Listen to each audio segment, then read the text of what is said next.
Baik, pada jawaban yang kedua ini adalah kita membahas soal 6 ajaran yang ada di dalam akhlak tasawuf ini ya. Terdapat ada 6. Yang pertama muhabbah, ma'rifat, takhlaki, tahlali, tajali, fanabaka dan itihad, wahda al-syuhud, wahda al-wujud. Jadi 6 ini kita akan bahas pada sesi video ini ya. Dan juga sebagai jawaban yang kedua, yaitu jawaban terakhir dari UAS saya, akhlak dan tasawuf. Baik, kita langsung yang pertama.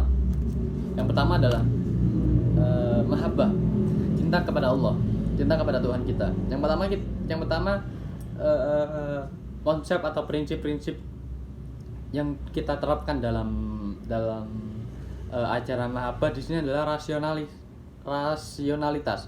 Jadi mahabbah merupakan konsep cinta kita kepada Allah. Rasa cinta ini dipandang sebagai motivator utama. Jadi motivasi kita sebagai kita mendekatkan diri kita kepada Allah Subhanahu wa taala.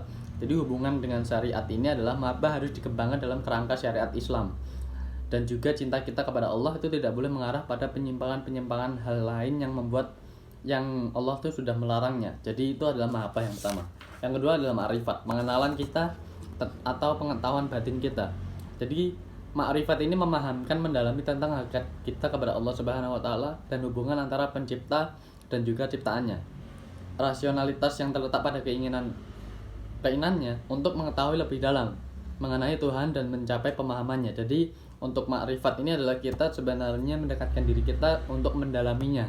Hubungan dengan syariatnya itu, ma'rifat tidak boleh bertentangan dengan syariat Islam. Sebaliknya pengetahuan batin ini harus diperbolehkan melalui pemahaman dan interpretasi yang benar terhadap ajaran agama.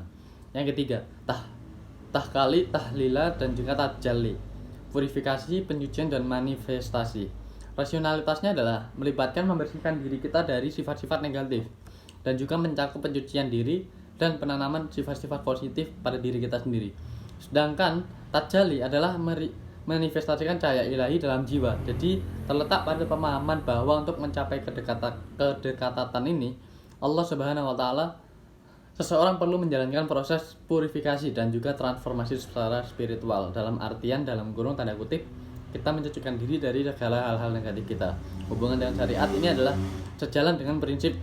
harus sejalan dengan prinsip-prinsip syariat Islam. Fana, bakat dan itihad, kehilangan diri, kebangkitan dan juga bersatu dengan Allah Subhanahu wa taala.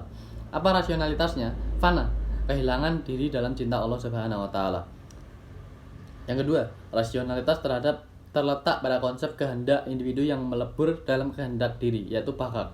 Dan yang terakhir adalah kita hidup dalam konteks kedunia tanpa menghilangkan keduniaan kita, tetapi masih mendekatkan diri kita kepada Allah Subhanahu wa taala. Jadi apa hubungan syariatnya? Konsep ini dipahami agar benar-benar tidak menimbulkan kesalahpahaman. Wahda al-syuhud yang kelima, satu kesatuan yang kesaksiannya. Rasionalitasnya adalah pemahaman kita adalah sesuatu di alam semesta ini bersaksi bahwa adanya keberadaan Allah Subhanahu wa taala, adanya keberadaan penciptanya. Jadi pada alam semesta ini pasti ada penciptanya, yaitu Allah Subhanahu wa taala. Lalu apa hubungan dengan syariatnya? Jadi konsep ini tidak boleh menyimpang dari keyakinan monoteisme Islam kita. Melalui kesaksian ini, seorang diharapkan untuk lebih mendalam dalam keimanan dan juga pengabdian kita kepada Allah. Yang terakhir, wahda al-wujud, satu kesatuan keesaan. Jadi rasionalitasnya adalah kita meyakini bahwa seluruh eksistensi berasal dari suatu keberadaan ilahi. Dalam kurung ya seperti poin yang sebelumnya, yaitu semua pencipta ini, semua alam semesta ini pasti ada penciptanya, yaitu Allah Subhanahu wa taala. Dan juga wujud kita, rasionalitas kita adalah bahwa suatu alam semesta ini adalah manifestasi dari wujud ilahi. Hubungan dari syariat ini adalah konsep ini harus diinterpretasikan dengan hati-hati agar tidak mengaruh pada pemahaman yang salah. Jadi keseluruhan ajaran-ajaran tasawuf ini adalah kita dipahami bahwa secara rasional dan juga sejalan dengan syariat, asalkan dipahami dengan benar. Jadi semua itu harus sesuai dengan syariat Islam dan dipahami tanpa adanya kesalahpahaman. Jadi itulah jawaban dari UAS terakhir saya untuk akhlak dan tasawuf. Jika ada salah katanya saya mohon maaf.